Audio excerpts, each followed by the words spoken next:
really ready. We are back after another hiatus because Willie calls me every Wednesday and says, bro, we should really do a show together every week. And I'm like, Willie, let's do it. And then all of a sudden I wake up on Monday morning and it's like, the first word with Felters and Willie from 4 a.m. in Iowa. I'm like, and then you go dark for yesterday. Hey, let's do a show. Okay, what time? 9 a.m. your time? That works great. You literally, then you texted me. Hold on, for those listening, I want you to think of what time he texted me. We talked at like 6 a.m. He said, let's do it 9 a.m. What time do you think he texted me? 7 p.m. 6 p.m., yeah. I fell asleep. I've had my days and nights mixed up since I got back from Oregon State, which I am going to again this weekend. And How long of a flight is that for you? It's a drive, 7 hours. Oh, that's not bad. No. So it's a sneaky good weekend. Although first I think we should recap what the week that was. Started with the Farrell, which I gotta say was the worst Bill Farrell of all time. It was. It definitely. And there was people commenting on this, and I will say, and John Kozak hit the nail on the head. We just had the World Championships 10 days ago. We just had the World Championship team trials in September. We just had the Olympics. And on top of all of that, the year after the Olympics is always a down year. So it was just the perfect storm for an absolute disaster, low attendance of a Farrell that we didn't get to see too many great things. I think for me, my big takeaway was PJ Duke. But yeah, it was definitely a down year for the Farrell. But Farrell has been receding a little bit in terms of the number of entries, but yeah, coupled with the year after the Olympics and yada yada yada, and yeah, it's just. But tip of the cap to those the man in the arena, right? We have to give them a little love. Because they went out there and they wrestled and they did the damn thing. Dap DeShazer was your champ at 57 kilograms over Nathan Desmond. Brandon Courtney was third. Liam Cronin fourth. Good showing for Desmond, especially with a win over Cronin, who's an All-American, right? He's a guy who was an All-American in college. DeShazer, big and strong and too much for Desmond. At 61 kilograms, it was Japan. Hasegawa over Billy DeCraker, a second high schooler to make the finals. It was funny, too. It was funny that we do not have World Team Trials qualifications yet. So Chenzo was there with the UNC guy, Clay Lout, and he texted me after the semis, and he's like, hey, do you know if the champion or if the top two or who qualifies for the World Team Trials? And I'm like, no, actually, USA Wrestling has not put that out. So that also doesn't help when we don't know. Like, it's probably going to be the Bill Farrell champion that qualifies for the team trials. I think that's what it usually is. Sometimes it's top two. Somebody has got to have qualified for. I mean, why it wouldn't be? It's usually the champion, but sometimes it's top two. It should be top two. But man, they should have put that out there. Yeah, we have no 2025 team trials criteria. That's interesting. Billy DeCraker is a good one, though, man. Northwestern got a couple good recruits coming in. Billy DeCraker, they picked up Will Dieter, who won Fargo. Northwestern, I'd like to see them getting good guys. Peter John Duke won 70 kilograms. I got to ask this. Sorry if I keep interjecting. Were you, like, bored and trying to guess their middle names here? Because you have, like, the middle name does not have a capital first letter. Like, it definitely looks like you went in and added the middle names after. No, it's copied and pasted from Arena. Like, I'm like, why is William Francis Luan in there, number one? But number two, why is the Francis not capitalized? I'm like, I wonder if this was a Buffalo Wild Wings drinking game. No, that's the middle name. Actually, you gave me a pretty good idea for what to do when I'm at Buffalo Wild Wings, but that's literally copied and paste from Arena. Peter John Duke did the damn thing at 70 kilograms. He beat two big commodities in Pin, Andonian Pin and Luan. Andonian. Yeah. Mm-hmm. Yeah, and it wasn't close. They weren't close. I mean, you got to think PJ Duke. I was talking to Snyder yesterday, Brian Snyder, and he said something to the effect of, "Man, we're gonna have a good time, LA 2028." And I said, "Yeah, yeah." You know, he's like, "Wow, we can get out there early," and we're talking. I'm like, you know what, though, man, it's um it's gonna be interesting. Like in the past couple cycles, we had an idea who the contenders were going to be at each Hmm. weight, and I don't know. Right now, it seems like there's going to be sort of an overhaul. Who's going to be 57? I mean, you assume Spencer, but who's even going to contend against him, right?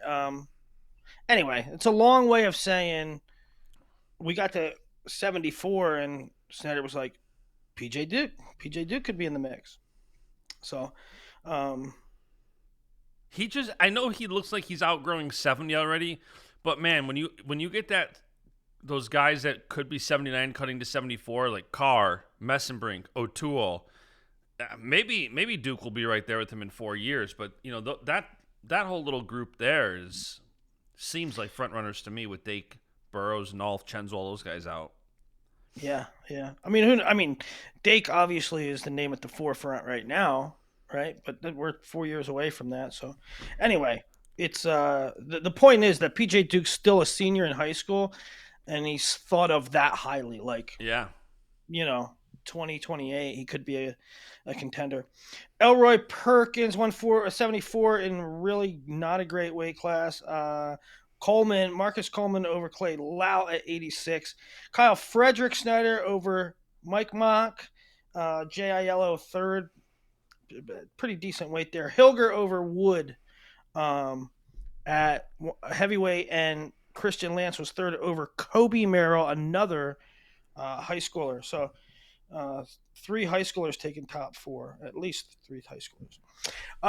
That was Farrell. I don't think you have any thoughts on that. I mean, it was No. wasn't the deepest event, but had to give them a little shout out because they did the damn thing. Yeah, I love to see them compete. And there was also some late scratches. You know, Jo was going to compete, he didn't. Jax Forrest was going to compete, I believe, he didn't. So, you know, I think some people might have been watching the field and just seeing that they weren't really going to get some of maybe the matches they wanted to see and see some of the guys they wanted to see. So I think it didn't really make sense for some guys to go. But it's going to be interesting. I think now we're going to probably have a lull on freestyle. That I know this just started the season, but I don't think we're going to see anybody now for a couple months until they start hitting those international tournaments, probably early January, I would Yep. suspect. So kind of a freestyle lull now as we head into the college season. The I don't know how long they've been out, but a couple days ago I went and looked through the UWW calendar, and the ranking series are posted, and so it'll be interesting to see who goes from the U.S. As I was looking through them, I actually I looked up the ranking series to see when and where they were, and then I started looking up where cadets and junior worlds are going to be. But one thing I noticed is USA is listed as a contender for a couple world events, so that's pretty cool. Yeah, there's a shot that we could host the Worlds in Vegas again in 2027 and then host the Olympics in 2028. So, well, that's obviously happening. So, but the Vegas, we very well could see Vegas and LA back to back, USA hosting Worlds and Olympics. And not that it's the biggest deal in the world, but it's something to note. For Rio, they did it. For Tokyo, they did not, because of the pandemic. And London, I don't know what exactly the hell they did. I think they did it, but it wasn't that robust. But when you have the Olympics, the year before, or a couple months before, or a year before, you have a test event, Hmm. and so we LA could have a test event too, and that could draw some at least half decent. I don't know. It could be interesting. Yeah. Um, Okay, this week, what happened this week? Let's start with Wranglemania, Illinois. Who told you last year at this time who the best, most improved team in 2025 would be? I told you it was going to be Illinois, and it is. They come out and they beat Arizona State week 1 37-6, which included Cannon Webster over Jesse Vasquez, Braden Scholes over Nico Ruiz, and Luke Luffman in sort of a snooze fest over Colton Schultz. So great showing early for the Illini. Well, I will say with them, Luke Luffman did get back-to-back upsets, I believe, over the weekend. He took out Corey Day, who's top 10, top 15. He took out Colton Schultz, top 5 guy.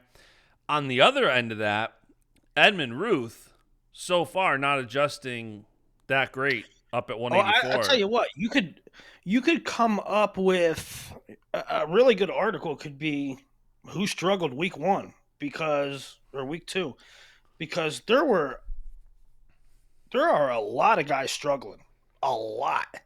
Well, that's like I posted the graphic on Sunday about Saturday upsets, and of course I had the mouth breathing crowd tell me not an upset, and it infuriates me more than it should when it's not only a ranking upset, which I do think if a guy's ranked 10 and a guy's ranked 20 and 10 beats 20, it's an upset every time regardless of what your feelings say.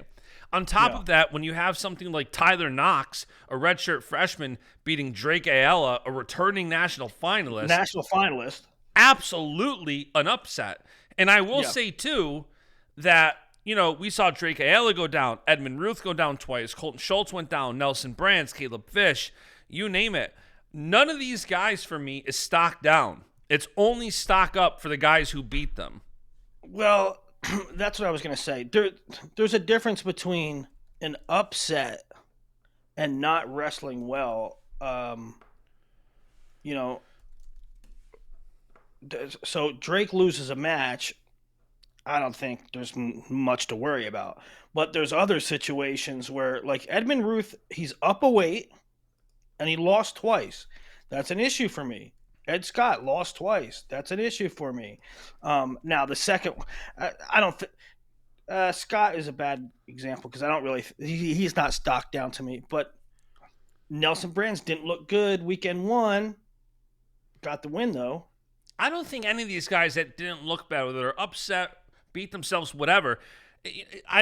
Ever since Gomez beat Yanni, and I said I'm not at all worried about Yanni winning a 4th national championship because I'm not. Yeah, but I'm not talking about. No, Yanni. but here, no. I'm talking about Jacob Camacho.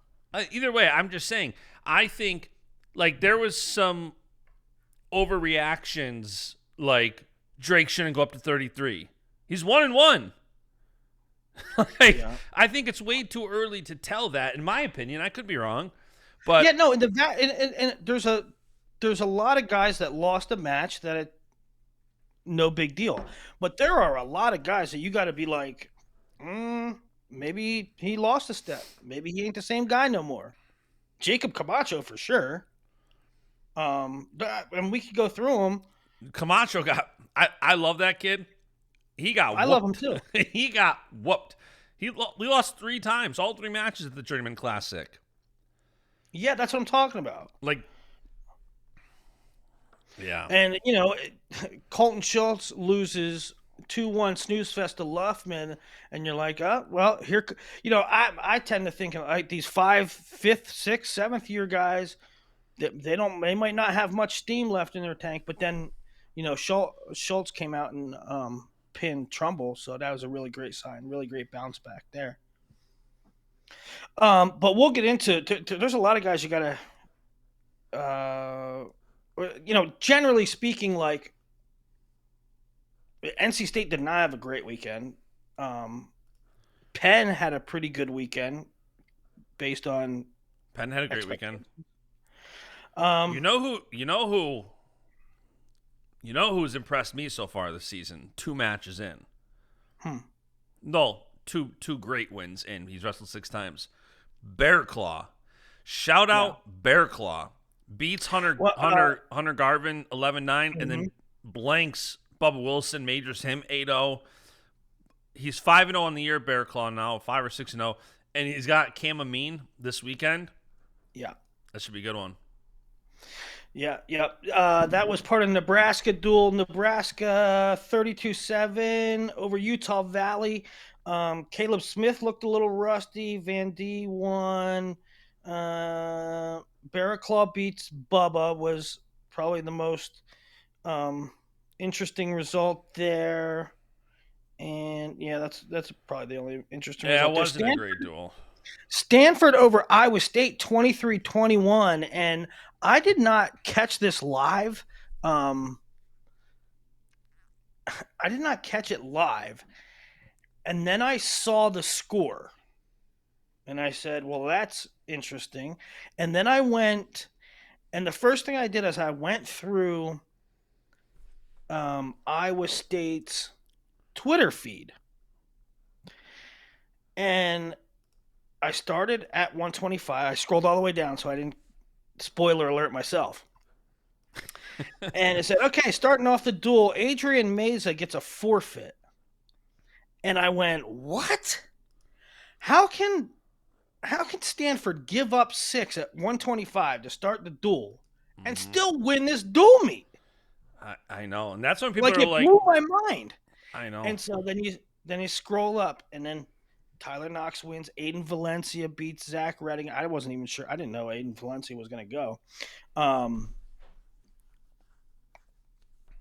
But yeah, Lorenzo Norman won. Hunter Garvin won.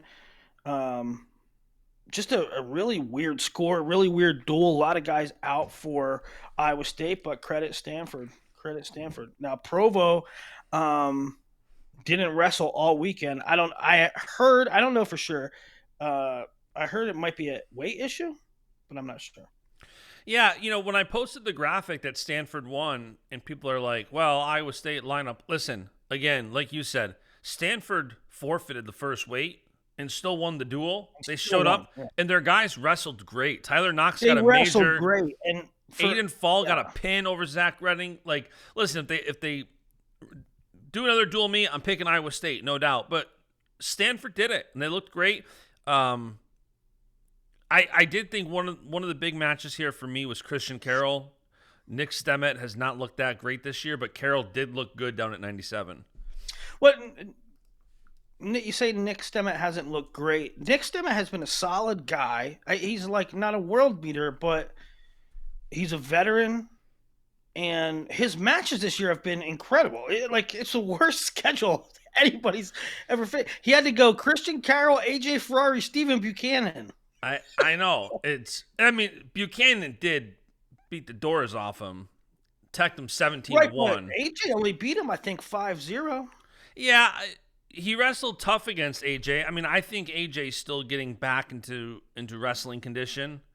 I think AJ's looked good, by the way. I think so far into the season, he's shaking the rust off, but he's picking back up where he left off for the most part.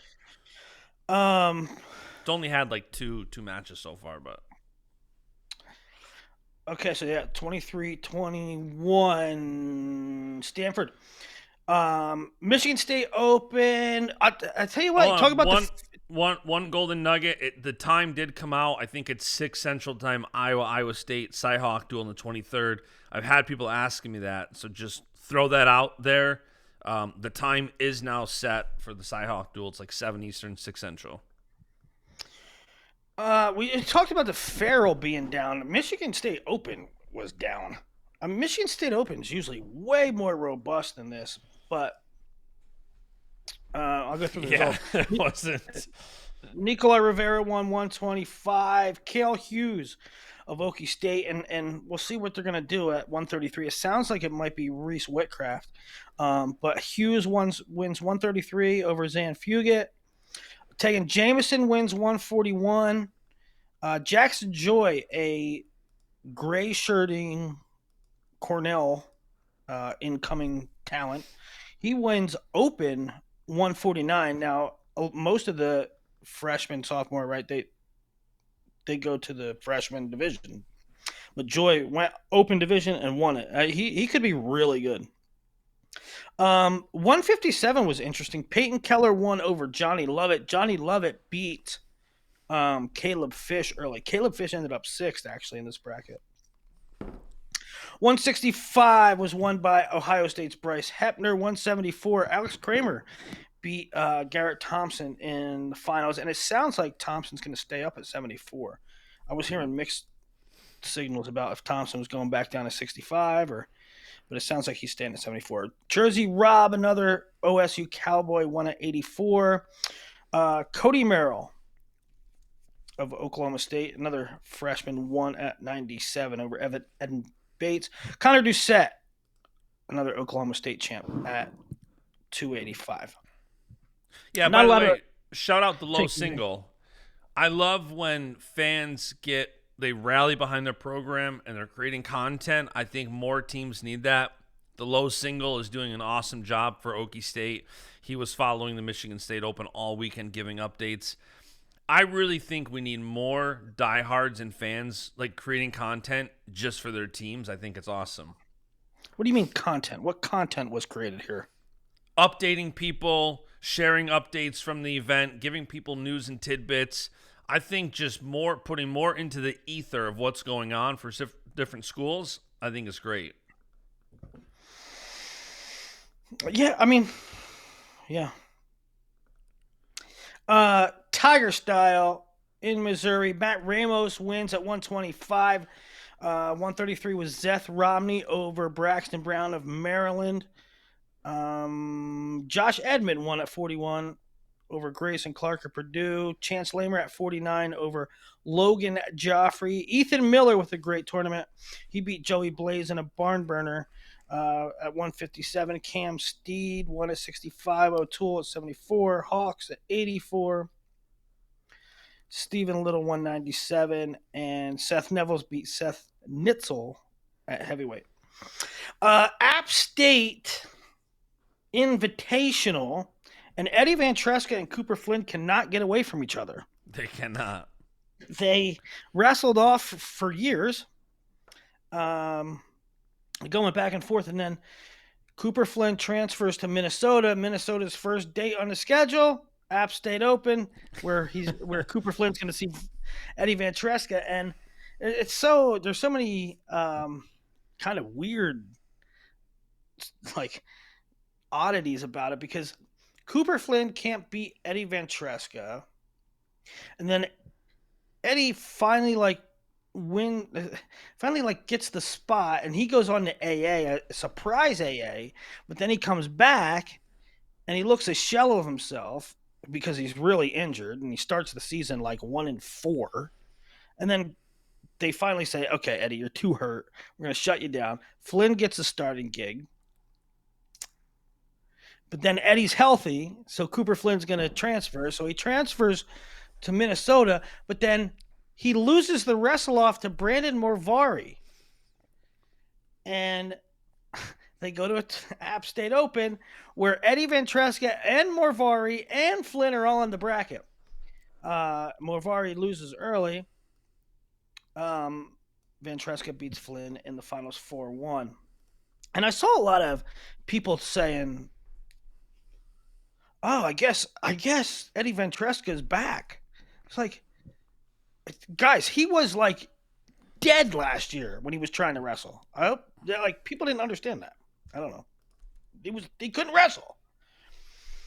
Tyler Wells won 133, a surprise win over Connor McGonigal, 3-1, new Virginia Tech transfer.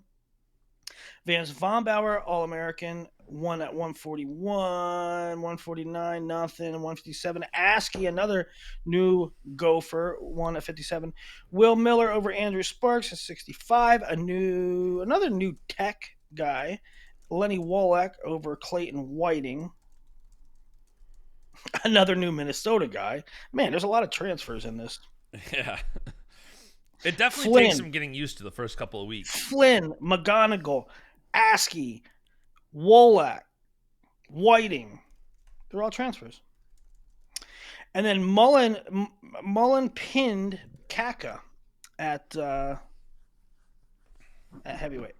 Um, so I think you're going to see Mullen and Sasso go 97 and heavyweight, and they do have a big dual meet. We'll get to that in a moment, but probably probably the biggest dual meet this weekend of the week, Missouri and Tech.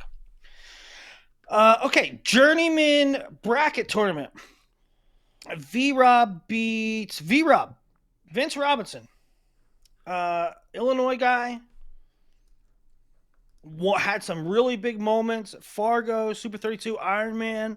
I mean, he was one of the top guys in the country, but a lot of people, Vince, and you got to give him credit here. You got to give him credit, and you got to give Popolizio credit too, because we've seen this story so many times, where Vince Robinson in high school, he would maybe take a little bit of a break, or maybe he gassed once or twice. So people were like, yeah, the talent's there, but man, is he built for the college grind? And you see 9 times out of 10, kids that display that sort of stuff in high school doesn't work in college. And Vince Robinson obviously has turned that corner. Vince Robinson's obviously doing the right things, because he was a dog this weekend. He beat 3 ranked guys, Sotelo, Seymour, and Gallagher, in a bracket where that also contained his All-American teammate, Jacob Camacho. And V-Rob looks to be the guy now. Even one of the biggest stories of the weekend was Vince Robinson. Thoughts there? Yeah, I agree. I think you summarized that pretty well. Lucas Bird came back, beating Brett Unger in the finals at 133. Stanich, another big story. Stanich, sort of, to some people, he was out of nowhere last year. And even to me, like, who knew everything about him in high school, he was still sort of a surprise to me, too. Stanich lost in Fargo finals to Mason Gibson on a very questionable call, but so that Stanich was sort of like at that level, Fargo finalist type of guy. Yep. But I did not expect him to be true freshman AA material, and that's exactly what he was last year. So now he's going to redshirt, right? And he was cutting a ton of weight to make 125, like legendary cut. Now he's going to move up to one. He's going to redshirt. He's going to move up to 41 because they have senior Malik Hines. Well, I don't know. He moves up. He beats All-American Oreen. He beats All-American Composto. Composto, who beat Ryan Jack. And so it was a really great bracket. And Stanich looked fantastic. So now you have to wonder. Does Lehigh say, sorry, Malik, if Luke Stanich is beating you, we got to roll with him? There's some pros and cons to it. Like, you want to save some talent for the future and save some NCAA points for the future while you have a very solid guy in Malik Hines. But at the same time, if you roll out NCAA finals projected Ryan Crookham, and Stanich could AA, and Michael Beard, and Nate Taylor, who AA'd last year. Now you're talking about 4 or 5 AA potential. Yeah. I mean, that's hard to not roll. That's hard to not roll with. 149, it was Webster over Wazlewski, a Del Barton kid I really like from Penn. And Wazlewski beat Jesse Vasquez. There's another one, right? We were talking about guys who didn't look great. Vasquez loses twice. So tough. 157, interesting situation with Meyer Shapiro.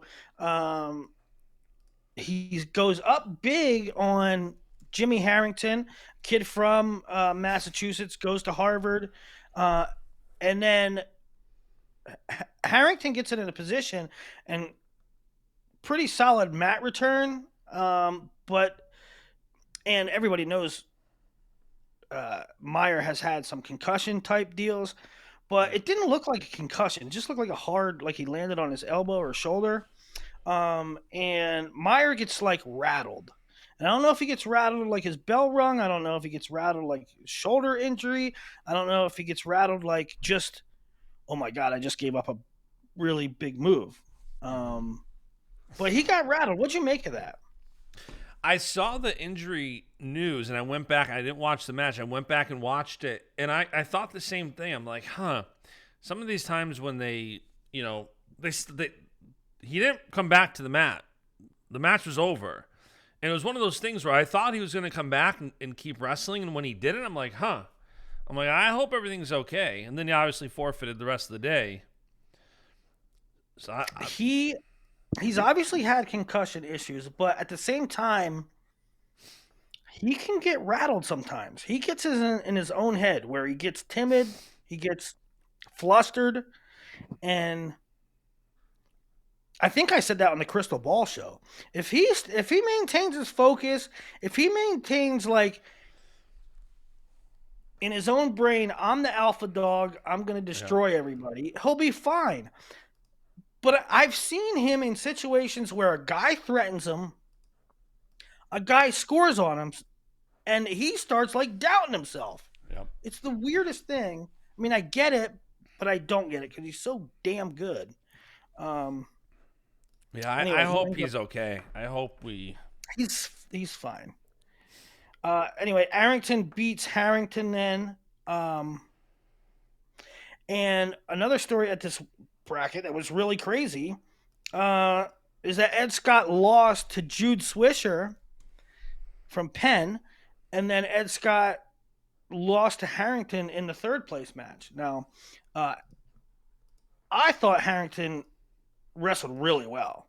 Um, I don't know if I look at that match and say Ed Scott's not doing well because maybe just Harrington took it from him. I think, like you said, stock up more on Right. Harrington than stock down on Scott. Right? 100%. This early in the season, guys are just getting back into the swing of things. I think guys are going to take a loss. They're going to not look their best. Yeah, yeah. And I think frankly, I think the coaches should be okay with that. Um, One thing we don't talk about a lot, in the last 8-ish years, we've talked about match count, pitch count, ducking, dodging, uh, guys only wrestling 15, 20 matches a year. Um, One thing we haven't talked about in that sphere is being okay with not wrestling 100%. Like Mm-hmm. being like to for coaches shouldn't have want to have guys peaked for 6 months, right? Like if Ed Scott goes out there and he's not in peak form. I'm using Ed Scott as an example, but anybody, be okay with losses. Be okay is like not being 110% all the time, right? Just Mm-hmm. getting reps in. 6 months is way too long to peak. Yeah. I don't No, know. I agree. And for I'm the really excited to get to 65 because I just love your note in the document. Anytime you write, I don't understand it in your notes is just great. I don't understand it. I don't understand what Lehigh is doing, and maybe they'll correct it. I hope they correct it. I hope like this is the final straw. But Thane Lawrence, I think was slated to be the starter, right? And Thane Lawrence, there was a time when I thought Thane Lawrence in high school was like I went to Hershey, I went to the PA State tournament, and I thought Thane Lawrence was the best kid in the best state tournament in the country. I thought Thane Lawrence was the best kid in the building. And it just hasn't worked out for him in college for whatever reason. But I think they had him listed as starter. Now, Max Brignola just mopped everybody up at Clarion Open, and I'm like, man, he has to be the starter now. And now they're in a bracket, and Brignola again mops everybody up, and Thane Lawrence loses like 2, 3, 4, 17 times. So please make Brignola the starter. Yeah. He has wins over Nico Ruiz and Derek Fields. So I like that. 174. Matty Singleton lost twice for NC State. Not the best start to the season for NC State. No, and that's kind of what I'm getting at with like Pat Pop. You know, they didn't have a good ending to the season. They had high projected points, high seeds. Just didn't have a great showing at NCAAs. And now they're not having a good start, but maybe not having a good start is okay. Mm-hmm. Maybe it's they don't need that pressure for 6 months. I'm not writing off the talent that NC State has. I'm 100%. Not writing off. I think that the talent's there. They can right the ship over time. But Singleton lost twice, and it's interesting because Singleton came out a blue chipper, won Super 32, won Fargo, won the spot on the Greco team. But he was forced into action down at 165 for a year as a true freshman and didn't have a great season. He had a great offseason then at 170, up a weight, beat Gabe Arnold in the finals of juniors, and then took a red shirt. Now he's back at 74, and he lost twice this weekend. So, but in Contreras, there was a solid bracket. In Contreras over Ruiz in the finals, another Del Barton kid I really like. Yeah, so it's gonna be interesting to monitor Matty Singleton. 184, just a conundrum. Soldano loses to a kid I have never heard of. There is not a lot of kids. There's not that many of those. There's not a lot of kids I never heard of in college. I mean, I scour the interwebs of I know almost everybody that has a pulse. Soldano got beat bad by somebody named Matt Walsh from Harvard. Got majored 14-2. Majored. Then he comes back and beats Big Ten champ Ed Ruth. Figure that out. And then he forfeits. And then he forfeited the finals. And then there's another loss for NC State starter. Reese Heller beats Fishback. So, yeah, it was not the sharpest. But they have a big spot coming up this weekend. We'll talk about it. Bronigal beat Max Stout. And then Beard beat Bronigal in the finals at 197. Schultz over Trumbull at heavyweight. And All-American Nate Taylor was hurt early. So that's something to monitor at heavyweight for Lehigh. Also, Saturday night was it Saturday or Sunday? Was it Sunday? Yeah.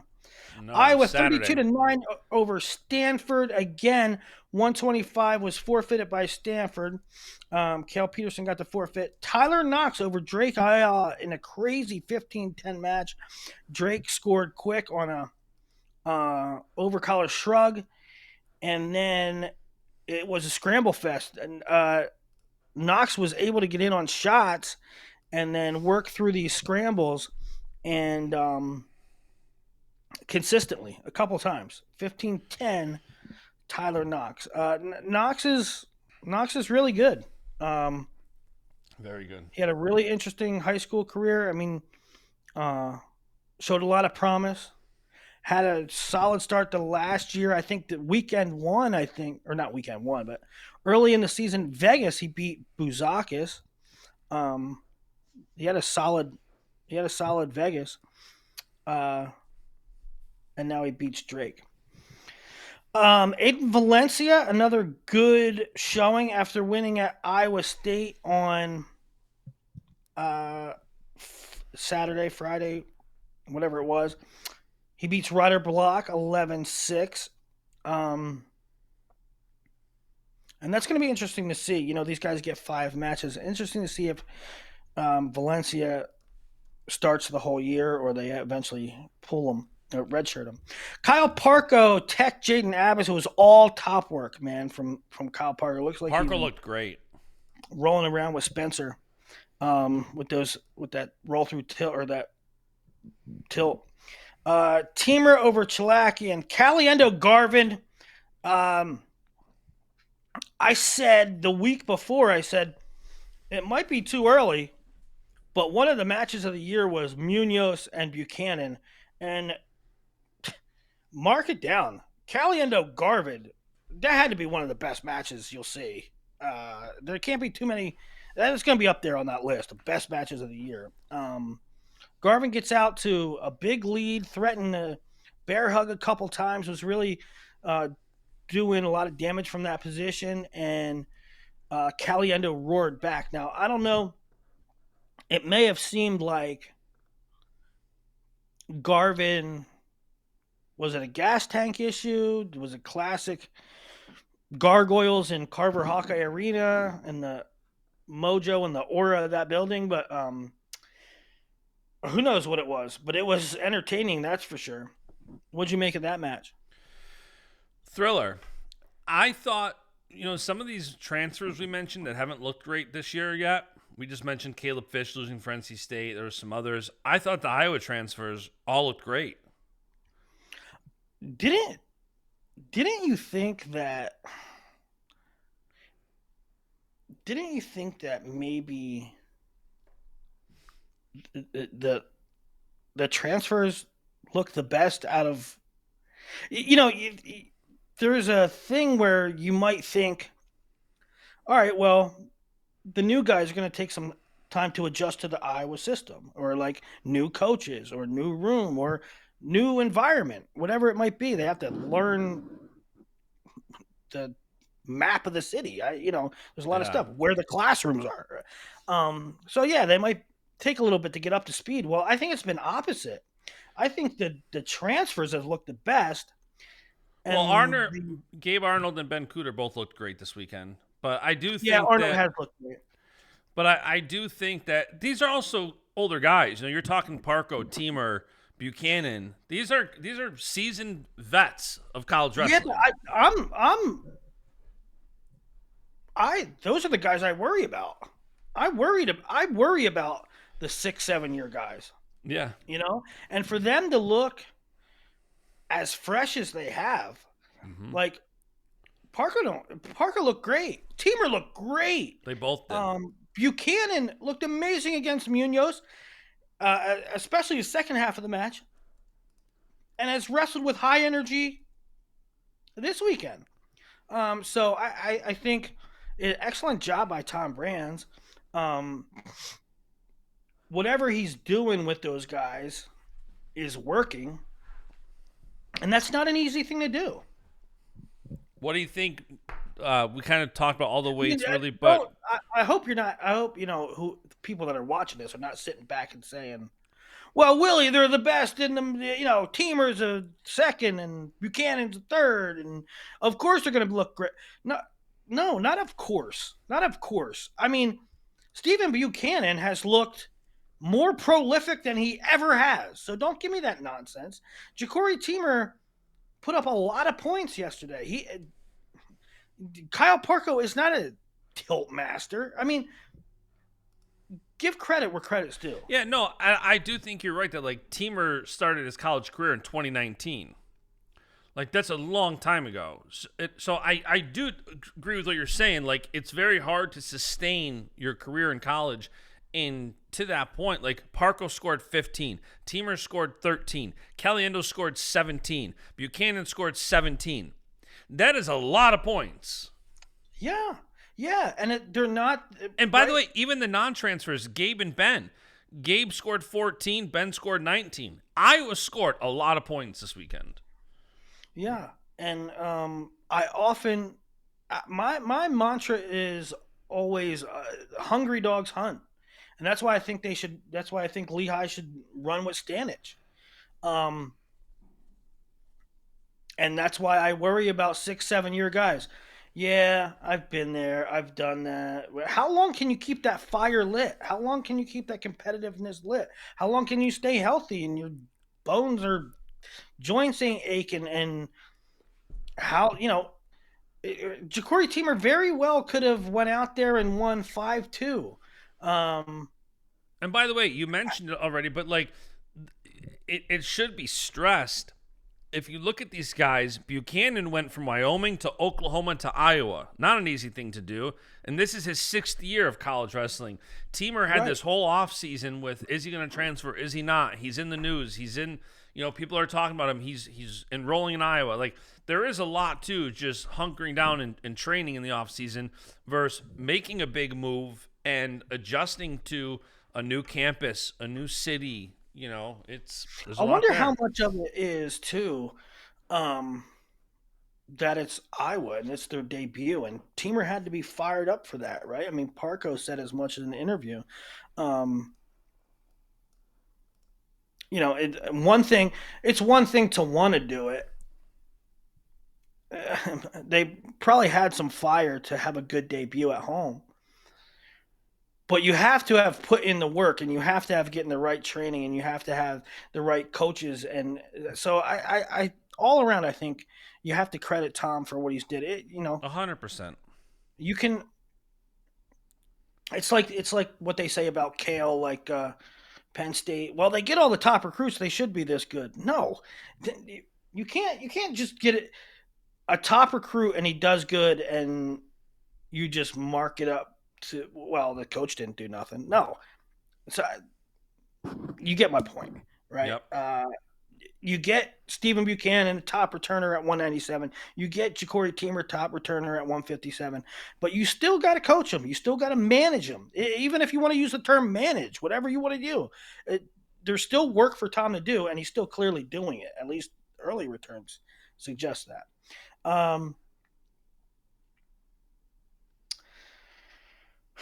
Yeah, put up a lot of points.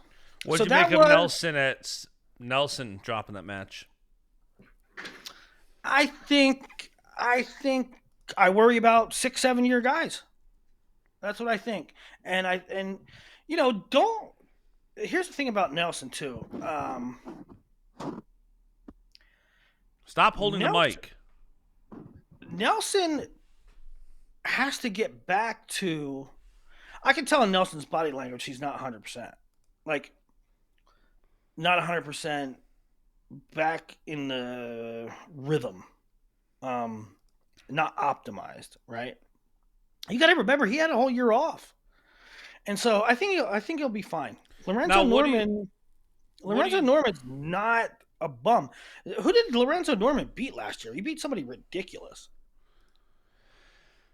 That's a good I mean, question. he beat somebody ridiculous, ridiculous. Let me see. Let me look it up. He beat somebody like absolutely He beat ridiculous. Shane Griffith 4-2. Shane Griffith, right? That kind of guy. All right, so uh, Nelson loses a one takedown match. Now, I realize coming off of a Oregon State match where Nelson won without it scoring a takedown. So now Nelson has wrestled 14 minutes and not scored one takedown. I understand people saying, "Oh wow, he's not what he used to be. He's not the answer." But pump the brakes, give it time. It's November, and he did wrestle two pretty solid guys. Now, when do you go in and make crystal ball updates? Because your crystal ball, I mean, you got Brands finishing 5th at 184, and you've got Kennedy/Arnold finishing 6th at 74. Yeah, I mean that's the great thing about that's the good slash bad about having such a long layoff. These guys evolve or devolve over a summer. But I don't think I'll move Nelson too much. There are some big changes, but I don't think I'll move Nelson too much. I don't think Gabe will go up a little bit. Um, there are other big ones, right? Like I think Matty Singleton got to drop a lot. Um, I got to take out Camacho, put V Rob up really high. Um, there are other more significant ones. I think I'll do it. I think I'll wait till right before CKLV. Yeah. So that CKLV can happen and I can look really foolish right afterwards. But because that tournament is loaded. Um, yeah, yeah. Well, that's pretty So much this week. That yeah, that's recaps this past weekend, and now looking to this weekend, we got a lot of action. a lot of action. A lot of action. Thursday we have Bloomsburg, Lock Haven, Chattanooga, Ohio State, West Virginia Rider. So three pretty solid / interesting duels. I know Bloomsburg, Lock Haven aren't world beaters, but that's a pretty cool thing in PA and good to watch on a Thursday when there's only a couple things going on. Chattanooga, Ohio State, West Virginia Rider should be some good matches. So that's all Thursday. Friday, Nebraska. Nebraska has a dumbest schedule. Listen to what they're doing. They're wrestling Friday night. They're wrestling at Campbell at 4:30. They're gonna wrestle. But then they wrestle North Carolina at North Carolina, a whole entire different location. Like 2 hours later, they're literally like after their first five guys wrestle, those five guys and some of the staff are going to North Carolina. They're not even wait. They're not even waiting for the duel to end. But Nebraska at Campbell at 4:30. Iowa is at Bellarmine, which is a pretty cool thing. Trying to get a good crowd for in Kentucky there. Morgan State at Lehigh, App State at NC State. Missouri at Tech is the big one on Friday night. And want to go rapid fire? Yeah, let me pull it up. Tresker or certain? Hold on, let me pull it up. I want to look at. You gonna do some research? Missouri at Tech. It looks like Tech will win this one. Although it should be interesting. It's funny you say that because I'm pulling up WrestleStats dual prediction. Yeah, what do they have it? Missouri over VTech 22-11. No way in hell. I don't. Well, maybe. Well, let's go through it real quick. Let's rapid fire. Who do you got at 25? I got Ventresca. Ventresca and certain. Who do you got? I think it's a coin toss. WrestleStat has certain beating Ventresca 7-5. Yeah, if they have that final score, they have to have certain. But I'll take Ventresca. McGonigal and Moore. I'll take McGonigal. I'll take McGonigal too, and I don't know why WrestleStat has Cade Moore beating him. I don't see it that. It does? Happening. Yeah, 6-5. No wonder final score is jacked. Latona and Edmond, I'll take Edmond.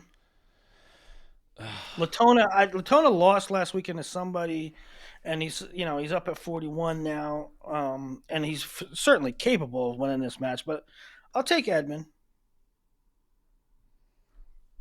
I'll go Edmond too. Latona can win, but so WrestleStat has Edmond, so they have Missouri up 9-0 through 3. Wow. Yeah, I don't see that happen, especially at home. I think Henson's obvious to 49. That's if Henson's back. Henson hasn't been in, but if Henson's back, that's a clear one. So now I have a 3-1. Hippolito Conway, I think, is a toss-up, but I'm going Hippolito. I don't know. I shouldn't say it's a toss-up. I think Hippolito's the pick. Though WrestleStat thinks it's Conway 10-5. Yeah, I don't. I think it's a coin flip. I think it's Hippolito. I think Hippolito is the clear pick, but Conway can win, but I would pick Hippolito. Mac Church, Cam Steed. It's that's interesting. Mac Church has been now. He did take one loss he lost to Will Miller of App State this week at the App State Open and took third. But Mac Church up at 165 has been good. He's been really good. So I mean, Cam Steed is a guy who's knocked off some legit names in the past, but and I'll go with Steed. But Mac Church, I think he makes this a thing. So that's interesting. That is one match where I'm really looking forward to because if Mac Church can go with Steed, and, it might be an interesting development. Wolak versus Keegan O'Toole, obviously Keegan. So I got 1, 2, 3 wins so far for Missouri. Stewart and Hawks, I'll take Stewart. Yep. Yeah, this duel's closer than I thought. Elam Sasso, I love my District 11 boy Sasso, but you got to take the vet and Elam. Yep. And then Mullen and Nitzel, and I'm taking Mullen. So I got Mullen, Stewart, Hippolito.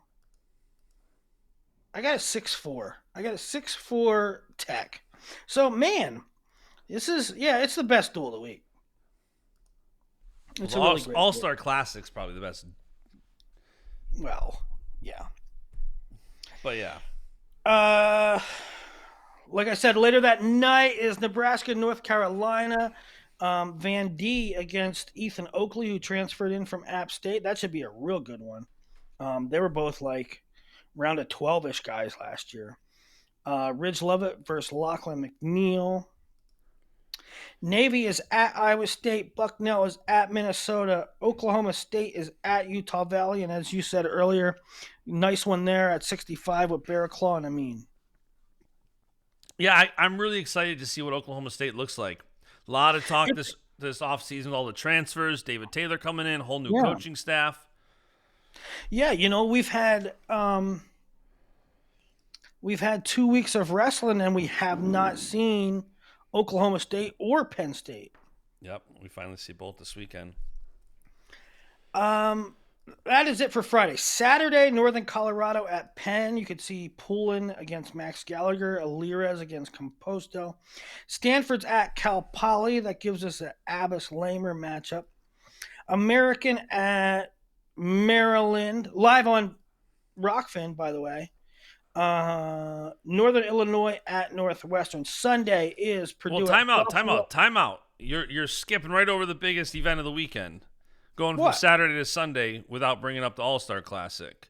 Oh, I have the All-Star Classic matchups down below. Okay, let's do All-Star Classic. This is Saturday night. Saturday night, prime time. We start off. You know what? Here comes Willie, poo-poo and stuff. But what I don't like at All-Star matches, and I understand it's hard to put the card together. Well, you said Kale does it.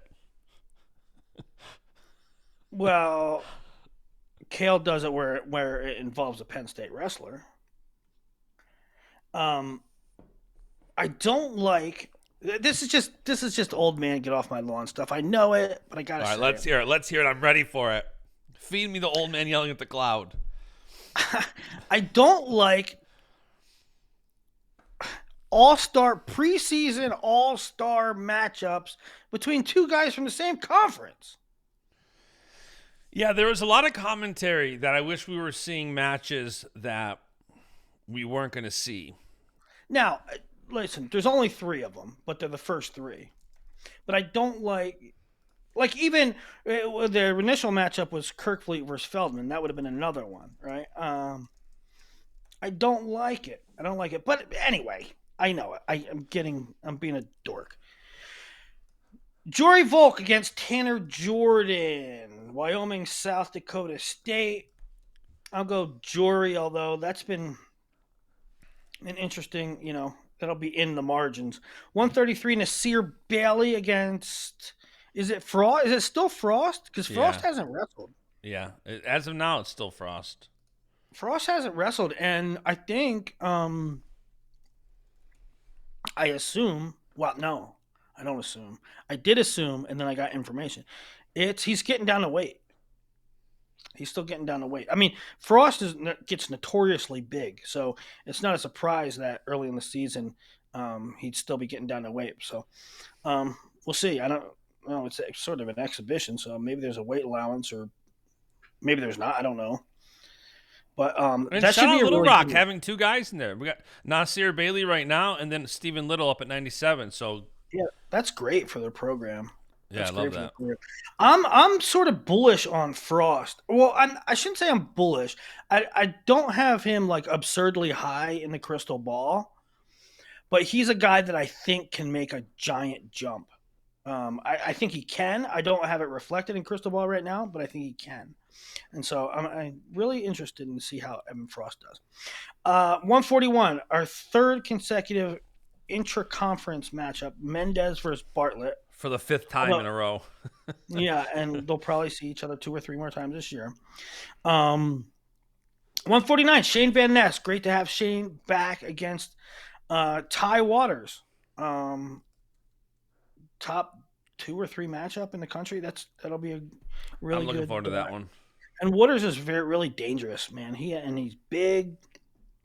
157, Kasich versus Peyton Keller. You got a Good. little show note. Do you want to bring that up here? What? A little note regarding Kasich Oh below yeah, the. we'll get to that. We'll get to that last. That's the last thing Okay. we'll hit. Okay. Um, but Kasich versus Peyton Keller, All American last year from Ohio and undefeated this year, so it's a good test. First time Kasich up at 57. 165, Hunter Garvin, Peyton Hall, and if recency is anything, Hunter Garvin will put up some points. Levi Haynes and his 174 debut against Cade Devos. Good early first test for him. Haynes. It's good to get this kind of a competition under his belt in his first time at 174. It's not O'Toole. It's not some 2-time returning champ. It's a really solid All-American contending type guy, and so it'll be interesting. Remember, I mean, Cade Devos was a 2 seed at NCAAs. Probably shouldn't have been, but he was a 2 seed. 184, the match of the year. Carter Starachi against Parker Keckeisen. I wonder if they're going in order. They'll make that last. Stephen Little against Zach Bronigal. And Nick Feldman against Tay Gadiali. So that's the All-Star Classic. What time is that? That 7 Eastern on Flow. 7 Eastern. 7 Eastern on Sunday, right? Saturday. Saturday, yes. I have these out of order. You're gonna miss that whole event. You are absolutely. You're gonna watch it Sunday morning. It's possible. Okay, now we'll go to Sunday. Purdue at Buffalo. Daktronics Open. West Point versus Purdue at Buffalo. Ohio State's at Edinburgh. Michigan State at Ohio. Ohio beat Wisconsin. They're probably going to be shorthanded without Peyton Keller. But man, it would be really nice for Ohio if they could start 2-0 against the Big Ten early in the year, right? That'd be awesome. Yeah, Uh, Wisconsin Drexel at not Penn the best State. showing. What's that? Wisconsin did not look good. I don't care for Ohio to No, I agree. I tweeted know, out, made the graphic, like shout out Ohio. It's a huge win to take out Big Ten team like that. It is, and they got some other guys too.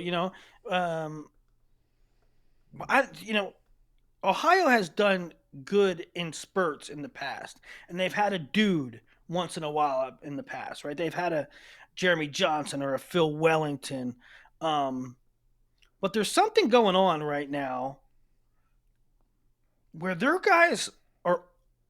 entire team right now is wrestling a notch above what the expectations were. I really like to see that continue.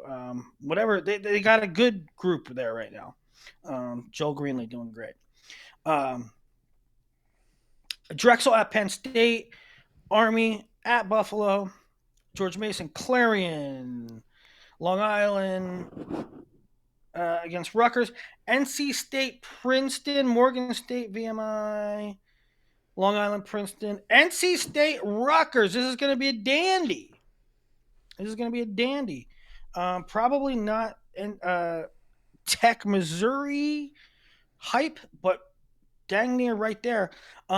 Vince Robinson versus Dean Peterson. That'll be a fun It'll be a one. great match for Robinson. Um, 133. Will it be Dragon O'Reen? I have a theory. I have a theory though. What if Camacho is just simply pulling too much weight? What if the pull's too much for him? Could be. What do you do? What if you do this? What if you move Camacho up to 33? What if they move Camacho up to 33 and he's really good? I think that's in play.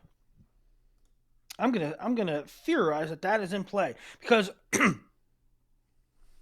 NC State surprisingly has nobody else at 33. They got Yeah. Dragon O'Reen, who is a true freshman. If I'm NC State, and I haven't talked to anybody, I haven't asked, but I'd really consider moving Camacho up to 33. And not for nothing, but this is, we talked about it with the veterans. Camacho, 7th season. He missed Right, 2023 with the medical red shirt, but I mean, that's a long time to be a career 125 pounder going on your 7th year. A long time to be a career 125, and he beat Vince Robinson in the wrestle-off where they probably gave him a 2-pound allowance. I mean, maybe. I'm just saying, I wouldn't be surprised if the pool was getting to be too much for Camacho and he couldn't perform the way he normally does. And instead of burning a true freshman's red shirt in a guy, as opposed to moving Camacho up in his last season of eligibility, I think that's the move. Vince Robinson at 25, Camacho at 33. I don't hate it. I like it. But you could see Dean and Shawver win for Rutgers, 25 and 33, which would take us to 141 O'Reen, Kai O'Reen against Joey Olivieri, where I will take O'Reen. 149 Coy Biskins, redshirt freshman, Super 32 finalist, against Anthony Clark, which to me is a toss-up, but I don't know. I haven't seen enough Biskins in college. I kind of take Biskins here. So I'll go 2-2 after 4. Here's a really interesting one. Ed Scott coming off 2 losses against Connor Harrer, another PA boy. And Harrer is tough. This is a really interesting match. Now, Scott is a maniac, so maybe he goes out there and he just dominates. But there is a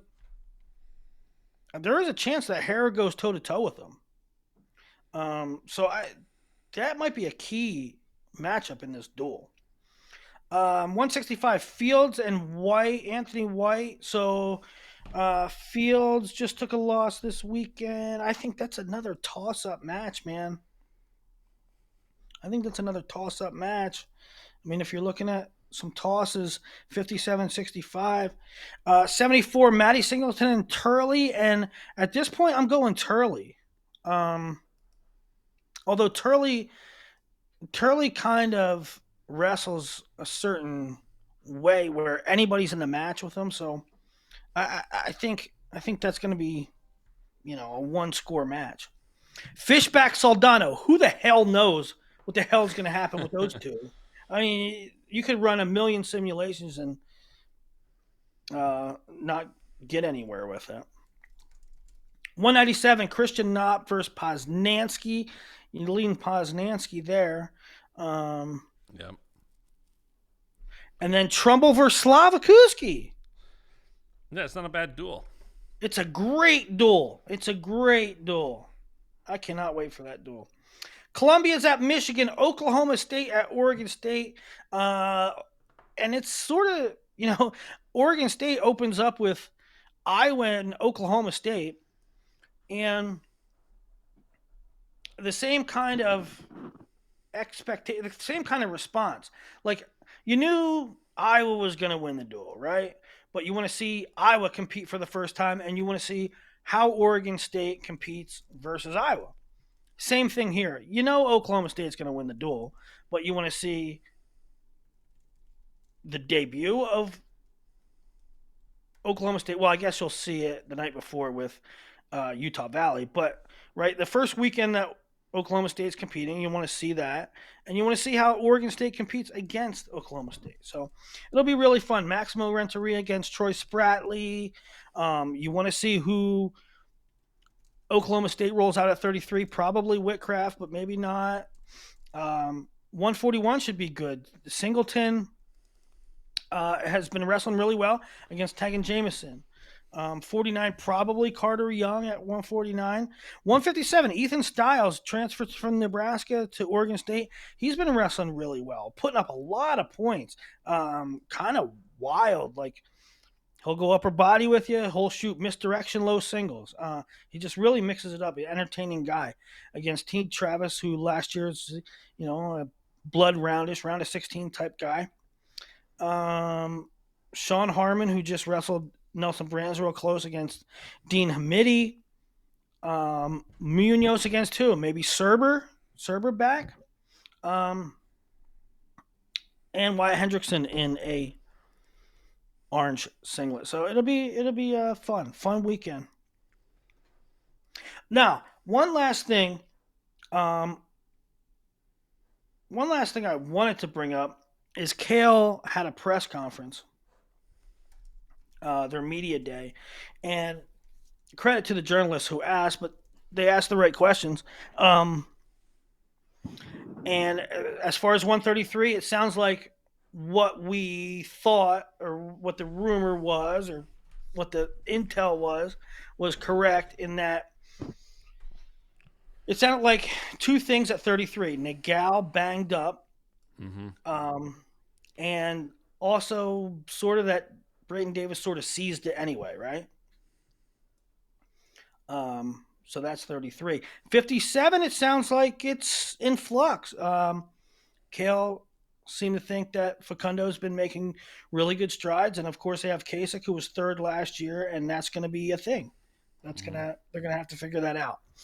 And then at 97, it sounds like Josh Barr has put on good size.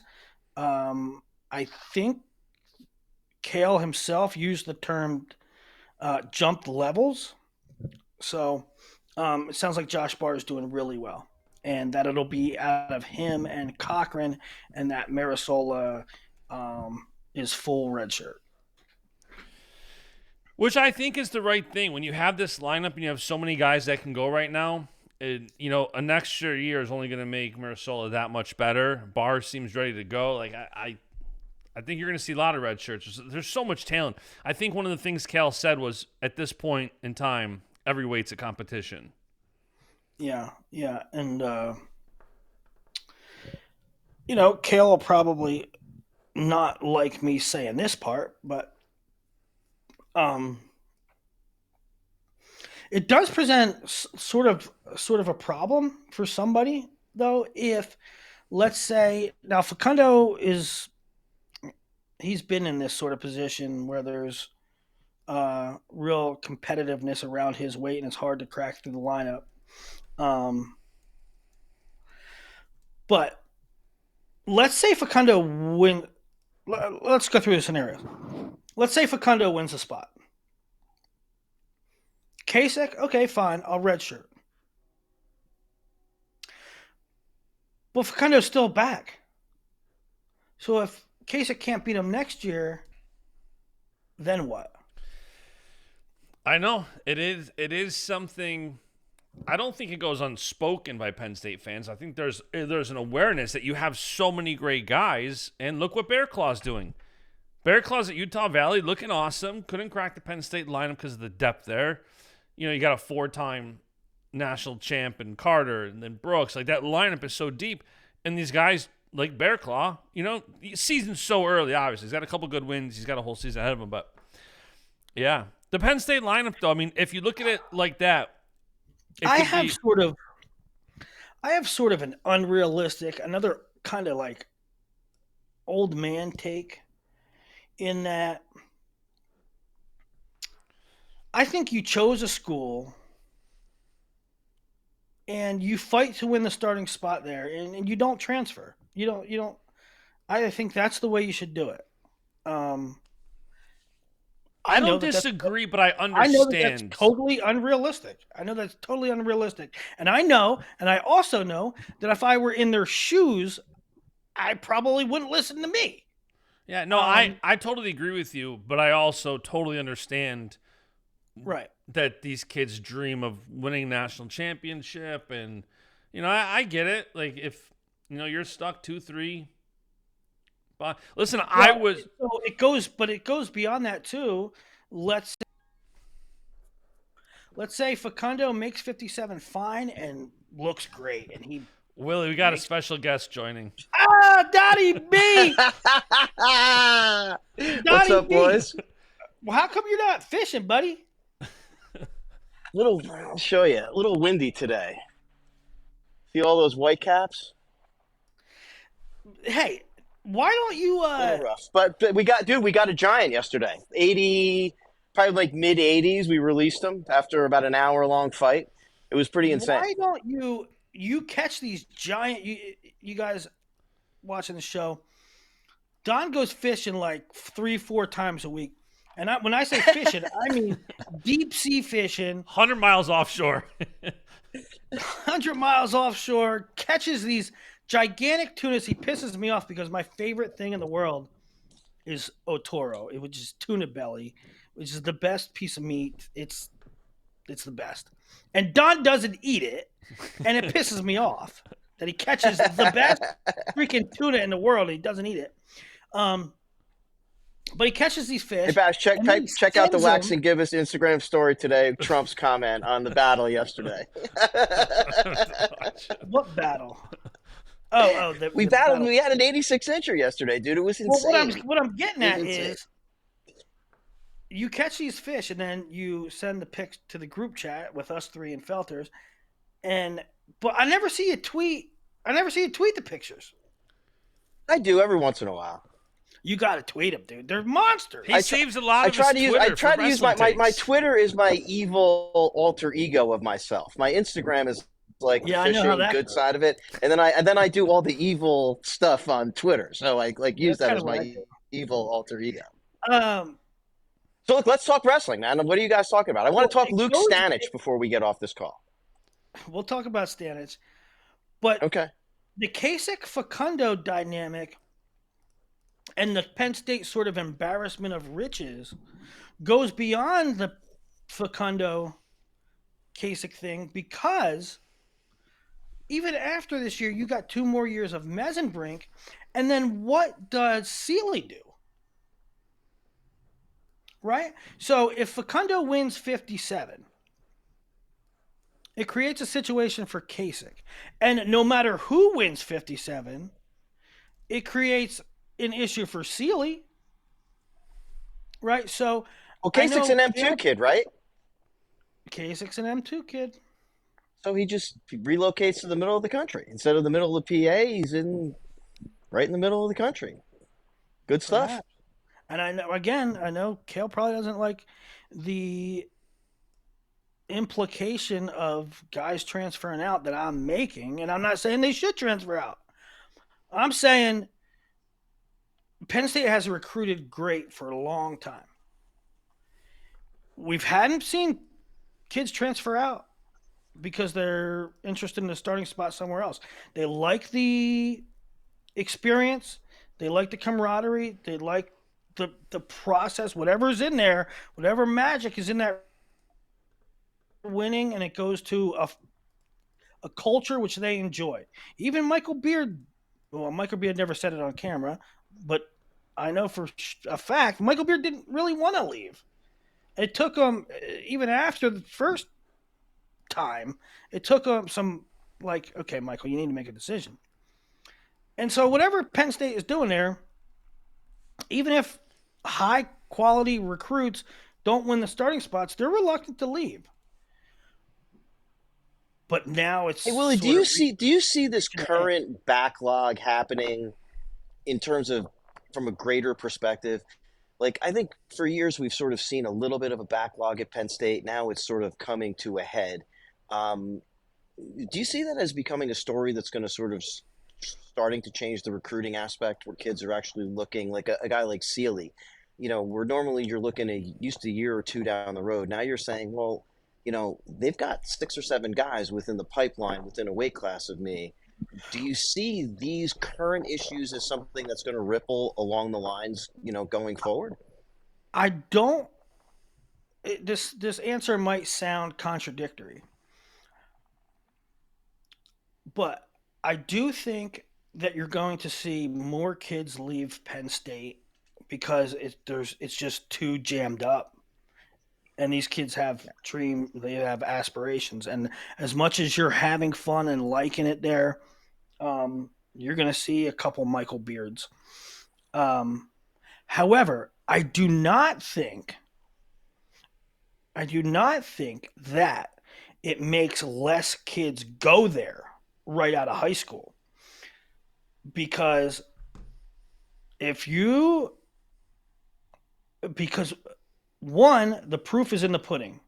Penn State is creating more champions and getting more kids to fulfill their goals than anybody at an exponential clip. Okay. And two, because if you're a dog in high school, if you're a top dog in high school, and if you're hungry, you don't think in terms of, I'm not going to win the spot. You think you're going to win the spot, right? So I don't think that kids stop going there because there's no room at the inn, so to speak. But I do think a couple more. I don't think there's going to be a mass exodus of guys that can't start that leave, but I do think there's going to be a couple more than has been in the past. Related question. What's that? Okie State has an incredible tournament this year, and David proves what I think a lot of people think he can prove, which is he can be, in terms of Kale's coaching tree, he can be that next guy. Does that change the perspective on recruiting, that you can potentially get a second level or the next coming of a Penn State experience at Okie State? Because it's not just David. I mean, Bash and I think you and I have talked about this. I think the diamond in that coaching staff, I don't think anybody, in our group, I don't think anybody would disagree with me, but I think Thomas Gilman is an absolute superstar head coach on all levels. Yeah. And I think that staff is incredible. So does that change things? Okie State, let's say they perform to your prediction and it's third. You're now a recruit coming out, and you've got Penn State with a jammed up and Oklahoma State that's looking to build. What do you do? I think it depends. I think it depends on Saturday nights, man. And because a lot of people have wondered the last 4 years. Not wondered, but why would he go to Penn State when they got this guy, and this guy? Because every kid is reaching their dreams. They're all making the freaking finals. They're all making the finals. They're all winning in the finals. So if I'm an elite recruit, there's only one place that consistently puts guys in the finals. There's 75 other head coaches right now saying, Willie, shut up. But this is the mentality of kids. This is do the math. There's one place that consistently puts guys in the finals, and that's Penn State. Now, look, no one talks to the kids and their parents more than you do, so you've got the vibe and what they're thinking, right? 100%. Yeah. Now, you say if Oklahoma State takes third. If Oklahoma State takes third with 10 fifth placers, then no, I don't think it changes the dynamics a ton. If they push through 2 surprise finalists that put up a lot of bonus points, then yeah, kids around the country are going to be like, there's Penn State Midwest, right? 125 and 184. Could be something like that. Yeah. Something like that. What'd you want to talk about Stanek? Or a kid comes out of nowhere from there that you didn't expect. And it just Right. said, yeah, just the improvement in the room was such a degree that, you kind of do it that way. Sorry, I interrupted you guys on the Facundo Kasich thing. So, but I thought it was an Yeah, it was interesting just point. a couple of nuggets that Kale gave from a press conference and found interesting. Now, Roxbury, how far away is Roxbury from you? From Not my house up currently. north, 25 minutes. How Jim Dolan surprised does. are I tweeted you? this earlier. Jim Dolan, who's the head coach there, who actually lives in my town that I live in, Pompton Plains. Jim Dolan doesn't get enough credit as a public school coach for how good of a program he's put together at Roxbury. They've always been relatively tough on a 1 or 2 off basis going back to the 80s. Jim Dolan, who was a Pequannock kid, Well, has done an amazing job as the head coach of that team. Roxbury is public, yes. Public, yep. Now, see, New Jersey is a very, very weird landscape in that it is almost impossible. It's damn near impossible to be successful at a public school, especially in the north. At this Right? point, correct. I mean, you can't. They all go to this school or that school or this school. They go to Bergen, Delbarton, St. Peter's, St. St. Joe's. Joe's. Right? They all go to these certain places. I mean, I don't know if you've been on Twitter today, but I tweeted something about Jaden James from Delbarton. His brother just flipped in football from a Boston College commit to a Notre Dame commit, right? Well, if you pay attention, if you look at it, where does his brother go to high school? He goes to DePaul, right? So Yep. That's where you my have kids went. you have Jaden James going to Delbarton because it's a great wrestling school, right? Not that DePaul's not a great wrestling school, but you have Nolan James going to DePaul because it's a good football school, right? Yep. So, And he started his career. He started his high school career at Bosco, and then transferred to Delbarton before his junior year. Yeah, I mean North Jersey private schools, that is a dogfight for the top athletes, and Yeah. you're correct in identifying. Our buddy Mike Jones sent both of his, career guy in Pompton Lakes building a really killer thing called the Cardinal Wrestling Program there on the middle school and the youth level for years. Both of his kids are now at Delbarton, Trevor and Braden. Yeah. So, but Why would you not right go there? in identifying. You're kind of right in identifying some of these public school coaches that every couple years they'll have a superstar, right? And no, they don't contend for team titles, but they can't because all the talent's funneled. 90% of the talent is funneled to one of the privates.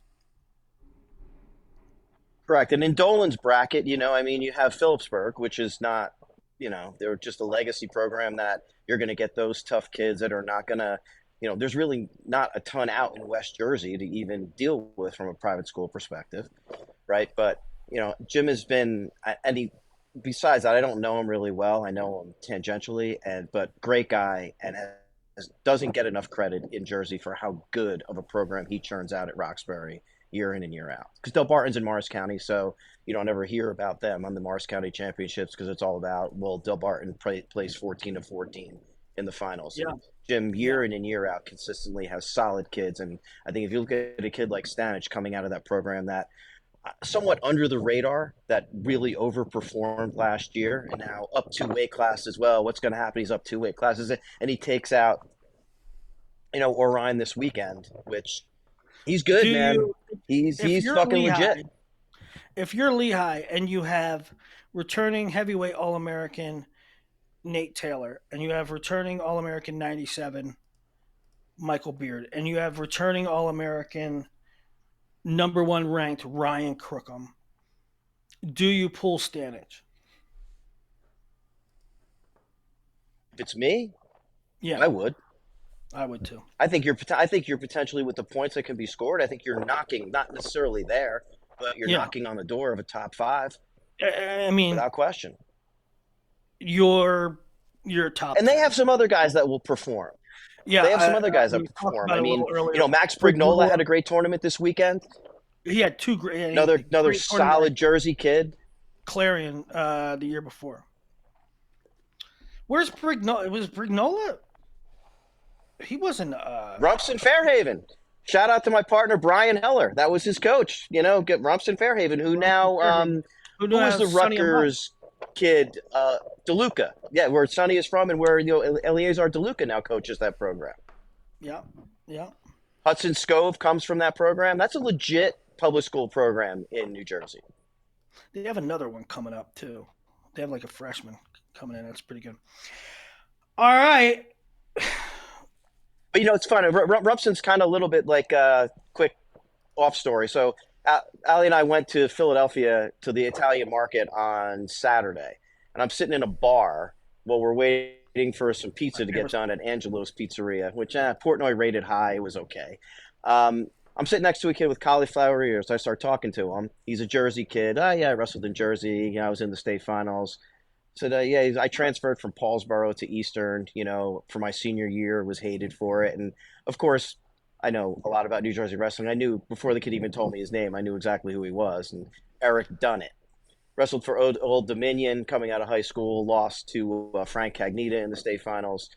Interesting kid. Of course, knows Jordan, so I text Burroughs. I'm like, I'm sitting in a bar on 9th Street in Philadelphia talking to some guy who knows you, kind of a funny back and forth. But we had talked about this concept of the Jersey, what we're talking about right now, which is the Jersey private schools. I said, well, those of us from North Jersey who've been around for a while laugh, and we're like, yeah, the Jersey public school, private school recruiting in North Jersey is only surpassed by the South Jersey private school recruiting from back in the day, where no one really lived in Paulsboro. They just went to school there. Or the Absegami days, all the kids had apartments in Atlantic City that they never went to. And Rumson is sort of like that to a certain degree.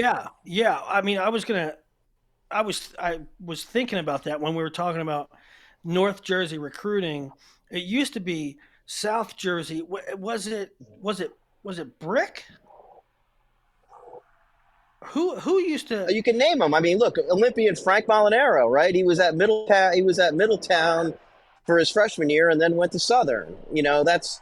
You have the Southerns, you have the Paulsboroughs. Where was that amazing team that Frank Avila was on? Frank Avila, wasn't it? What's that? Absegami?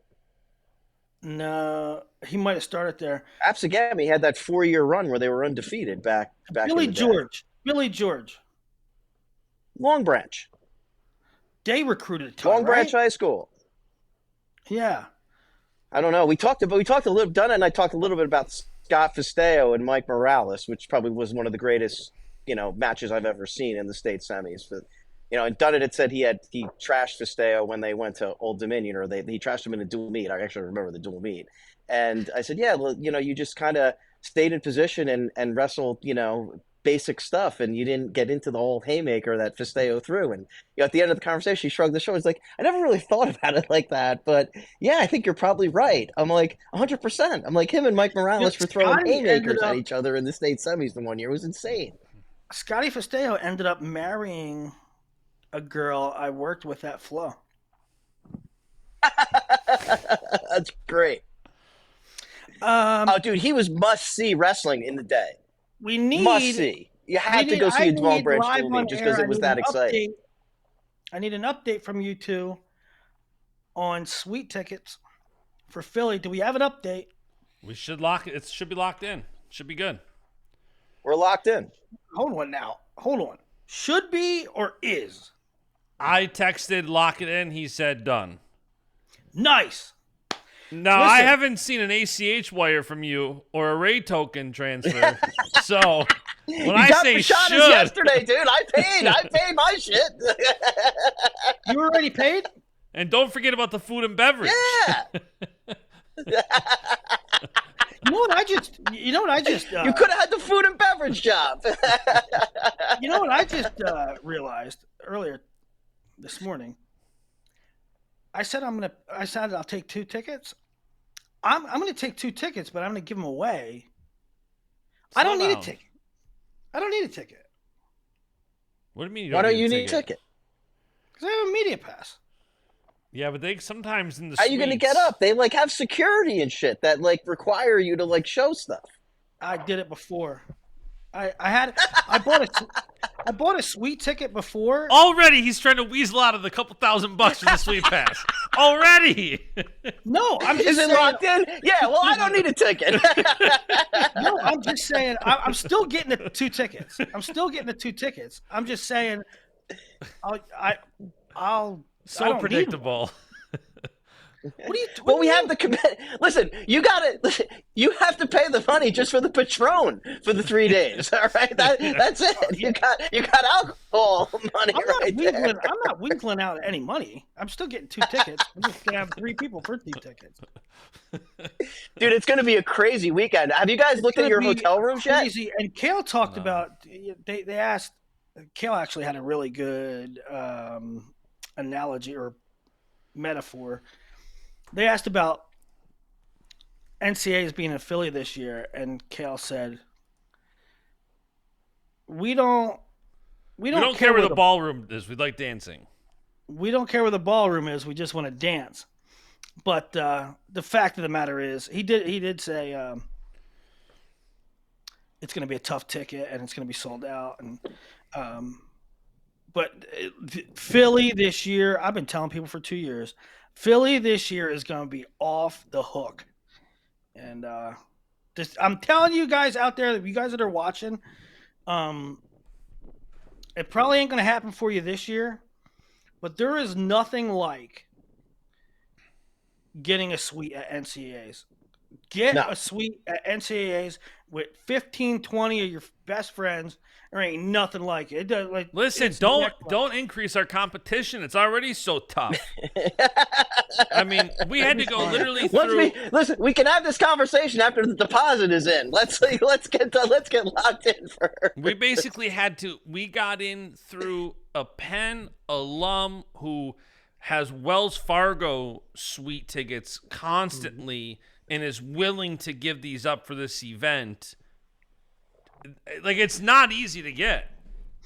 No, it's not easy to get. But dude, I'm thinking about just like booking a hotel room at Borgata and like just traveling the Atlantic City Expressway each day, so I can go back to Atlantic City and gamble at night.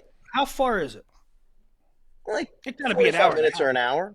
Not a bad Uber ride. Do not tell Willie that, because he will not end up in Philly. He's going to be at the Borgata for 3 days. Yeah, by the way, the last time we were in AC, that was a wild scene, dude. I forgot, you and I. Let's end the show with this.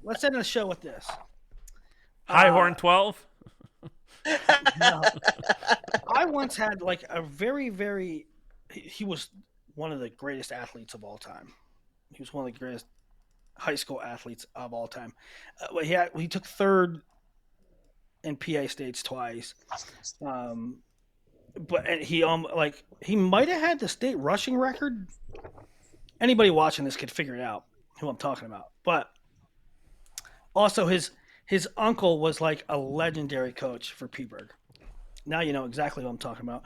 But he used to go to the AC all the time, get banged up. And one time he was at AC and he just wanted to come home. He's just like, I'm partied out, I'm done. But he was drinking and he didn't want to drive.